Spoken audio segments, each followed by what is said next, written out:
Broadcasting Region 1. Region 1. This is BBS.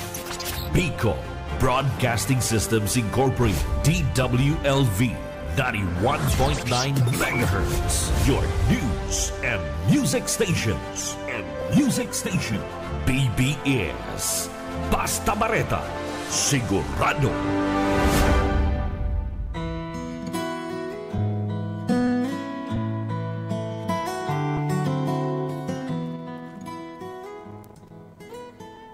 Magandang umaga po, Bicolandia. Magandang umaga po dito sa probinsya ng Camarines Sur. At magandang umaga po dito sa lungsod ng Naga. Lagi ko pong, ganyan po lagi ang aking bungad sapagkat aking ipinagmamalaki ang ating probinsya. Ating ipinapakilala ang kagandahan ng ating probinsya. Kahit nasabihin na tayo po ay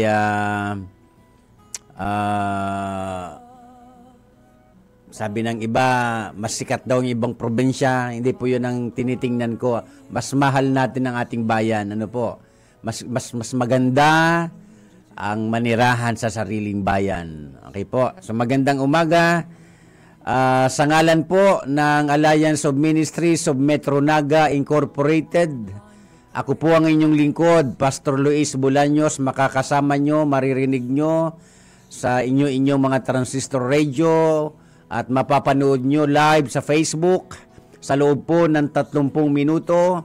Ganun din po sa technical side si Sir Stephen Fabis. Tayo po ay sama-sama na simulan ang araw sa pamamagitan po ng pag-alam ng mga aral ng Diyos upang ito ay maging gabay ng ating pamumuhay, ng ating mga pagpapasya sa buong maghapon sa araw na ito. Magandang umaga po kay Sister Eva Agregado at kay Sir Felipe Agregado Jr. at sa buong pamilya. Magandang umaga din po kay Ma'am Lourdes Garrido at sa lahat pa po ng nakikinig na ngayon sa kanilang radyo. Bagaman pagkaminsan dito sa ating bayan ay dito sa atin sa Naga ay minsan mahina ang internet. Yung iba hindi nakakapanood live kaya nakikinig na lang sila sa kanilang radyo at pagka may load ay nire-replay nila ito. Ano po? So nalalaman ko po yan kasi may mga nagkukwento sa akin. Kaya ngayong umaga, sige po sa kaiksian ng ating oras, hayaan ho natin na muli po makiusap tayo sa Panginoon ngayong umaga. Manalangin tayo sa Kanya para liwanagan niya ang ating mga isipan at bigyan tayo ng panatag na kalooban at buksan natin ang ating puso ngayon para pakinggan ang kanyang mga aral. Manalangin po tayo. Ama naming Diyos sa langit, nagpapasalamat po kaming muli na muli po ninyo kaming pinagkalooban ng buhay, isang buhay na iyong inaasahan na aming ihahandog, ipaglilingkod po sa inyo at sa aming kapwa. Ito ang aming dalangin na hinihingi ang iyong gabay at patnubay ng iyong banal na Espiritu na sa aming sama-samang pakikinig, pag-aaral ngayon, ang banal mong Espiritu ang magbukas, magbigay ng kaunawaan sa lahat ng makikinig at manunood at sa lahat pa po ng magre-replay nito. Purihin ka, Ama, sa pangalan ng aming Panginoong Hesukristo. Amen. Okay ho, tuloy na ho tayo. Magandang umaga nga po pala kay Pastor Vicente Lizardo at sa mga kapatiran po dyan sa Tinambak. Magandang umaga din po pala sa mga kaibigan ko po at kasamahan sa Christian Riders. Ano po, ito'y kung saan saang panig ng Camarines Sur. Magandang umaga po sa inyo. At magandang umaga din po sa aking mga estudyante sa Hindi ko na babanggitin. Sabi kasi ng iba, pag pastor na daw po, ay hindi na dapat nag-i-involve sa alam niyo po yon, yung martial arts. Pero nakita ko rin po na malaki ang tulong, nakakapagturo na ako at yung mga estudyante ay nababahagi na ng ebanghelyo. Ang martial arts naman po kasi, mga kaibigan, hindi naman ito masama, basta ito ay nagagamit ng tama. Actually, ang tinuturo ko po dito ay maigting na disiplina, na nag-aaral po ng martial arts para dumepensa sa sarili. Depensahan ng sarili laban sa masama. Kasi minsan ang kasamaan nangingibabaw kasi ang taong matuwid walang nananahimik lang. Hindi ko naman intensyon na magturo para lamang manakit ng tao. Hindi ganoon 'yon. Lalo na nga po ako ay sabihin na nating may takot sa Diyos. Kaya hindi natin intensyon na manakit lang ng tao. Okay, magandang umaga din po kay Sir Luis R. San Jose Jr. Magandang umaga po. Sige po, tuloy na ho tayo at itutuloy ko po yung pinag-aaralan natin kahapon. Napakahalaga yon. At ang babasahin kong susunod na talata ay kadugtong na katotohanan. At itong babasahin ko ngayong umaga ay napaka-pamilyar, lalo na sa mga palabasa ng Biblia. Ano man ang inyong binabasang Biblia, Bicol, Tagalog, o ano man mga dialect, napaka-pamilyar ito. Pero ngayong umaga, hayaan natin na ang banal na Espiritu ay pagpahayagan tayo sa napaka-personal na kaparaanan para magkaroon tayo ng pagkaunawa sa mga kadugtong na katotohanan. Mula po rito sa Roma, Kabanatang 12, Talatang 2. Ganito ang nasusulat sa King James Version. And be not conformed to this world, but be ye transformed by the renewing of your mind, that ye may prove what is that good and acceptable and perfect will of God. So sabi ko nga po, this is a very famous, familiar verse in the New Testament. Diba? Napaka-pamilyar na talata sa Biblia. Pero ngayong umaga, uulitin ko, itutuloy ko po ang ating pinag-aaralan tungkol sa tinatalakay ko po kahapong umaga, na ang binabahagi ko sa inyo ay tungkol sa salitang pagbabago. Ang pinag-aralan natin kahapong umaga at hanggang ngayon, yung pinamagatan kong change even if it's not comfortable. Yan ang aking tinatalakay at pinag-aaralan natin. Na tayo ay magbago kahit ito ay nangangahulugan na hindi tayo magiging komportable. Mga kaibigan, mga minamahal ko mga tagapakinig, itong pinapakinggan natin sa mga oras na ito ay napakahalaga. Sapagkat nabubuhay tayo ngayon sa isang panahon na ang pagbabago ay pagbabago na naglalayo sa Diyos.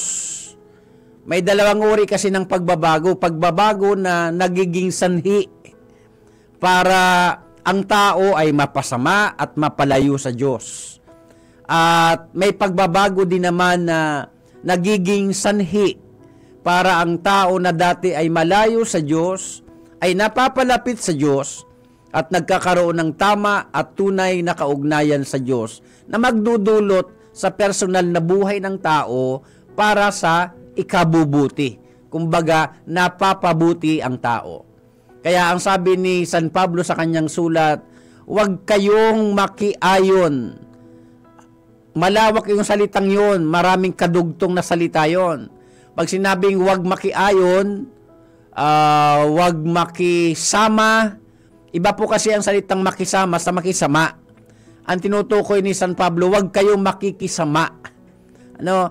Pwede ka makisama sa mga taong lumalabag sa batas ng Diyos, pero wag mo lang gagawin yung mga ginagawa din nila. Kasi ang tawag na dyan, pakikisama. Nakikisama ka sa kanila, pero pwede naman na huwag kang makisama. Ibig sabihin, dahil nabubuhay tayo sa isang mundo na grabe na at ang layo na ng mga pagbabago.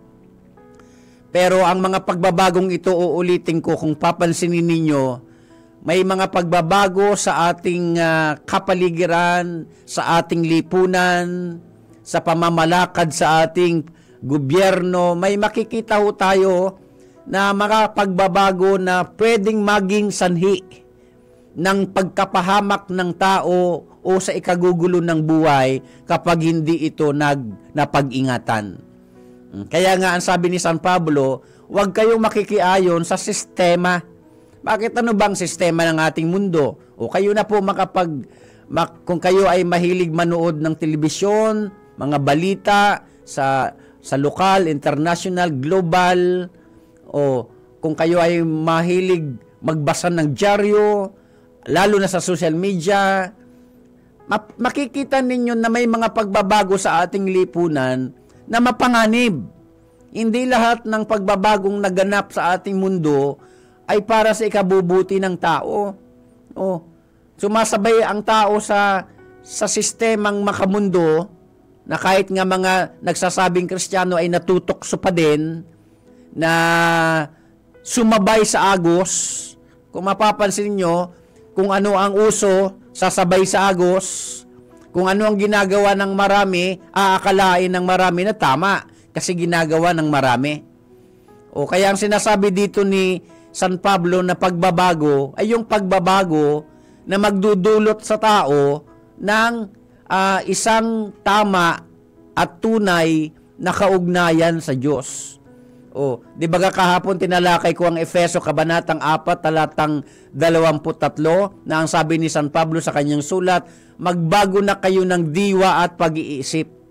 Paano ito magiging posible? Yan ang ibabahagi ko po sa inyo ngayong umaga. Paano magiging posible ang pagbabago? Una, kailangan natin ng Diyos para siya ang magbago sa atin.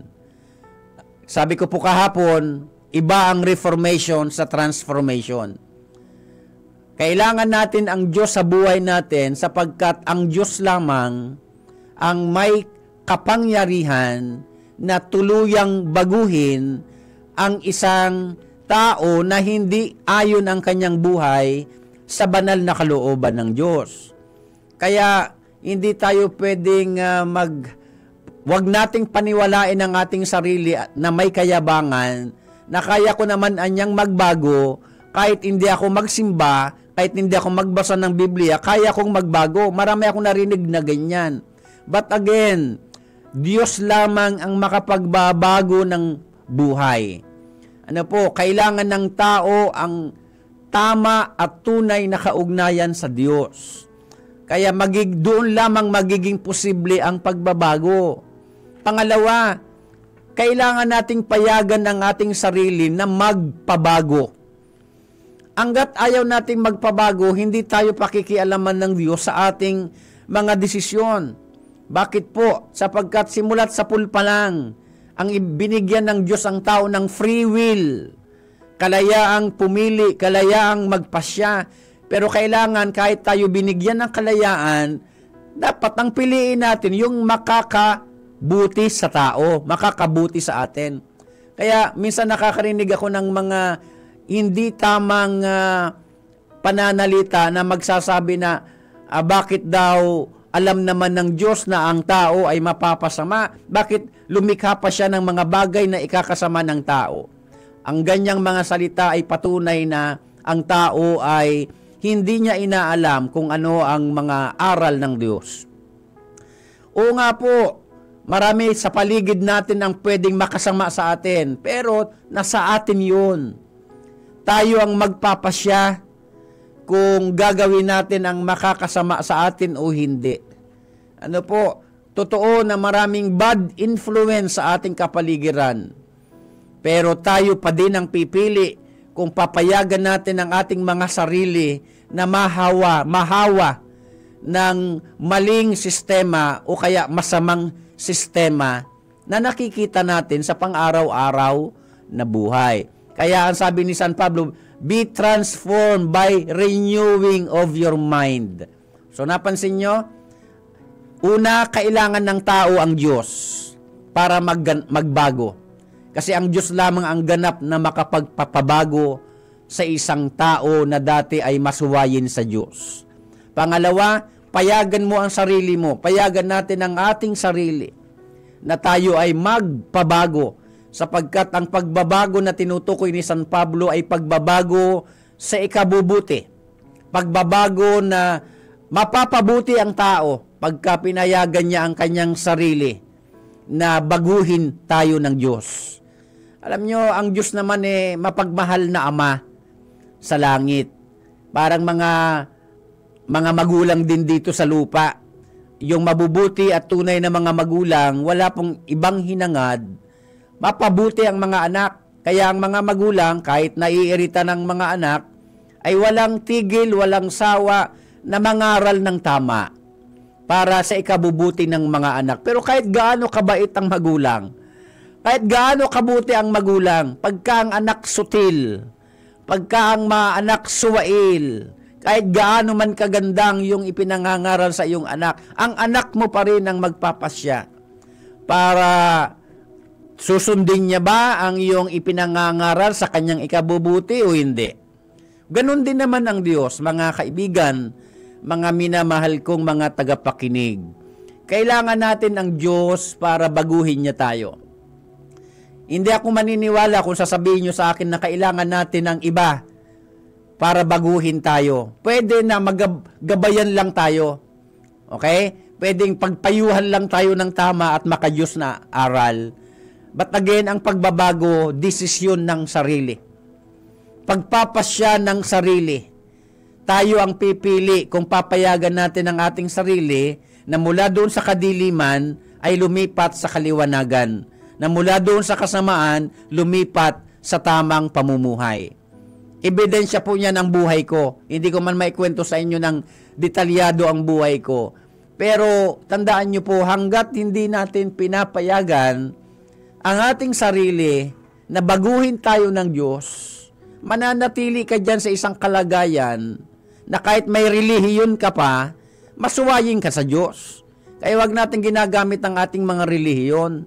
Kahit ka pa may relihiyon, kung hindi ka naman sumusunod talaga sa banal na kalooban ng Diyos, walang mangyayaring pagbabago sa buhay. Kaya lagi kong isinisingit sa aking mga pangangaral na wag na nga magmamagalingan. Nakakakita kasi ako ng mga palabas sa social media. Nagmamagalingan ang pinag-uusapan, Biblia, relihiyon, nagyayabangan. Akala mo kung sino nang madudunong, di ba? Hindi yun ang issue Ang issue ay, tama ba ang buhay natin sa Panginoon? Kaya sabi ng kababasa natin sa Roma 12, talatang 2, magbago na kayo sa pamamagitan ng inyong pagbabago ng pag-iisip. Sabi naman sa pinababaw na Tagalog, hayaan niyong baguhin kayo ng Diyos. O kaya, una, kailangan ng tao ang Diyos. Diyos sa langit, na magbabago sa atin ng tuluyan. Pangalawa, payagan ang sarili na magpabago. Pangatlo, lumakad, mamuhay, ipamuhay, isa-isip, isa-loob. Makita sa buhay, pag-uugali, ang pagbabago. Yan ang pangatlo. Kailangang may ebidensya, may pruweba na ang tao ay nabubuhay ng tama.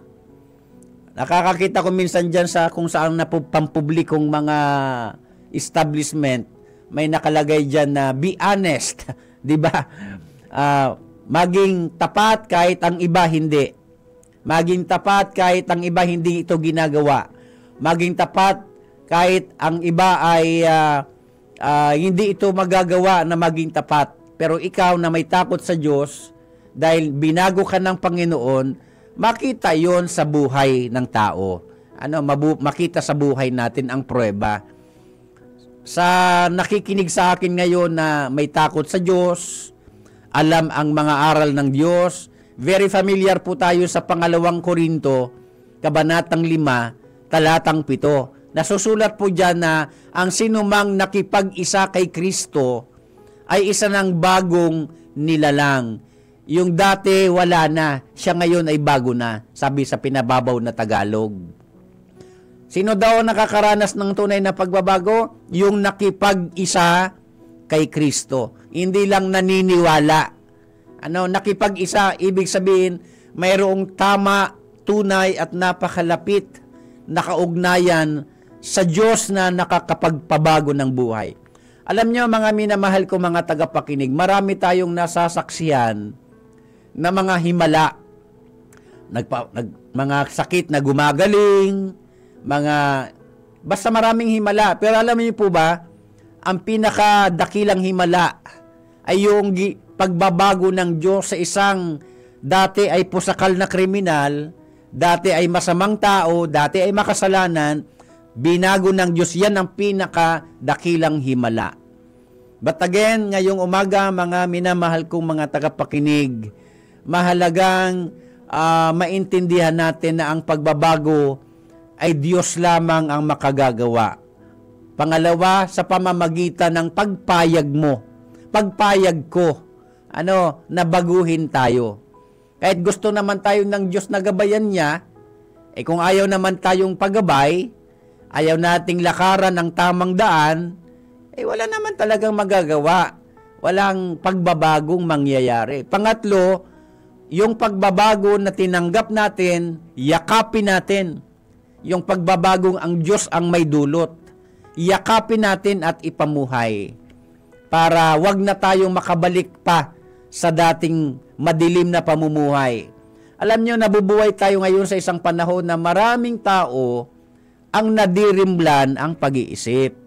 Kaya dahil nadirimlan ang pag-iisip, nabubuhay sa kadiliman, nabubuhay sa kasamaan, hindi naman po nakapagtataka talaga na ang mga nakikita natin ay mga kasamaan, mga paglabag sa kalooban ng Panginoon. Hindi po yun nakakapagtaka. Bakit? Kasi ang mga gumagawa niyan nga ay mga tao na hindi pa nagkakaroon ng tama at tunay na kaugnayan sa Diyos.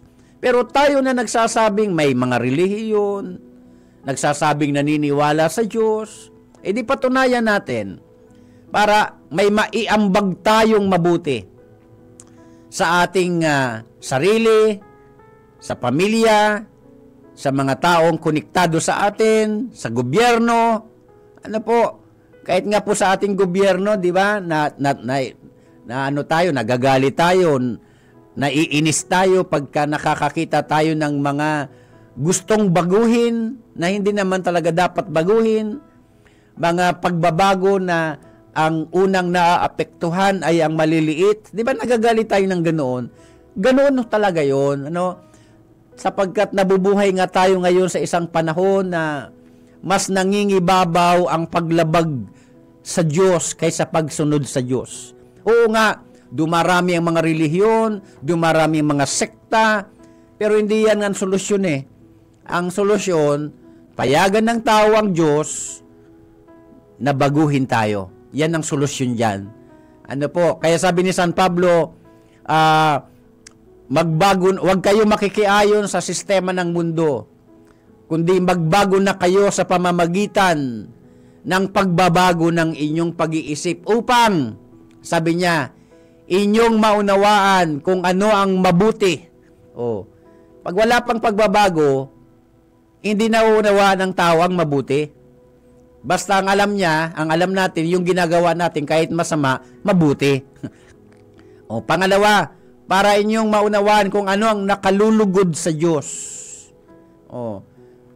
Itinuro ko din ito ng isang araw mula sa Efeso Kabanatang 5, Talatang 10, kung natatandaan ninyo, na hinihingi sa atin ng Diyos ang mabuhay tayo na kalugod-lugod sa Kanya. Kasi marami ng tao ang nabubuhay, hindi na kalugod-lugod sa Diyos ang buhay. Bagaman siya ay nasa loob ng isang relihiyon, pero pagdating sa pamumuhay, hindi na nakalulugod. O kaya mahalagang maintindihan natin yan. Magandang umaga din po kay Pastora Rosele Lizardo. Yan.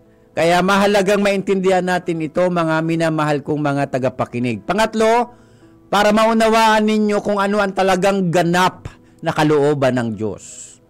O, kaya itong pagbabagong pinag-uusapan natin ay pagbabago na magdadala sa tao papalapit ng papalapit sa Diyos. Pagbabago na ikabubuti at ang unang makikinabang yung taong nagpabago sa Diyos. Hindi nyo lang maitanong, ako ang ebidensya niyan. Napatunayan ko yan sa buhay ko na kahit pala nabibilang ka sa isang relihiyon at minsan pa nga nagbabasa ka na ng Biblia pero wala pa palang dating, walang kapangyarihan. Ipinangangaral mo yung galing nga sa Biblia, pinangangaral mo tulad ngayon, di ba? Marami ang mga nagmamagaling sa nakikipagdebate pa sa social media, sa Facebook. Pero wala namang kapangyarihan yung nababasa sa Biblia. Napatunayan ko yung sa buhay ko. Hanggang isang araw, talagang lubusan kong nakilala ang Panginoon. Ginamit ko ang salitang lubusan sapagkat doon lang pala yung sa panahong yun, doon lang ako pala nagkaroon ng tamang kaugnayan sa Diyos. Akala ko, yung dati kong buhay, tama na ang aking kaugnayan sa Diyos. Hindi pala. Kalaunan, na-discovery ko, nagkaroon ako ng life realization na, hindi pala, wala palang silbi yung pagkakilala ko dati sa Diyos dati. Pero ito pala, ito na. Lubusang nagpakilala sa akin ng Panginoon at niyakap ko yun. Pero ang masaklap nga lang, siyempre, dumaan muna sa madilim na pamumuhay bago nalipat sa kaliwanagan. Kaya sa ating mga nakikinig ngayon, ito ang aking hamon. Sa aking mga kaibigan, sa mga nasa bilangguan, actually, sila po ang nag-request nito nung ako ay dumalaw sa mga kaibigang kikilalang bilanggo, mga preso, na nakikinig din sila sa biyaya sa pagkaaga. Meron din po kasi silang maliliit na radyo. Actually, may mga binili akong ilang peraso at binigay ko sa mga kaibigan ko, mga preso, para makinig sila sa biyaya sa pagkaaga.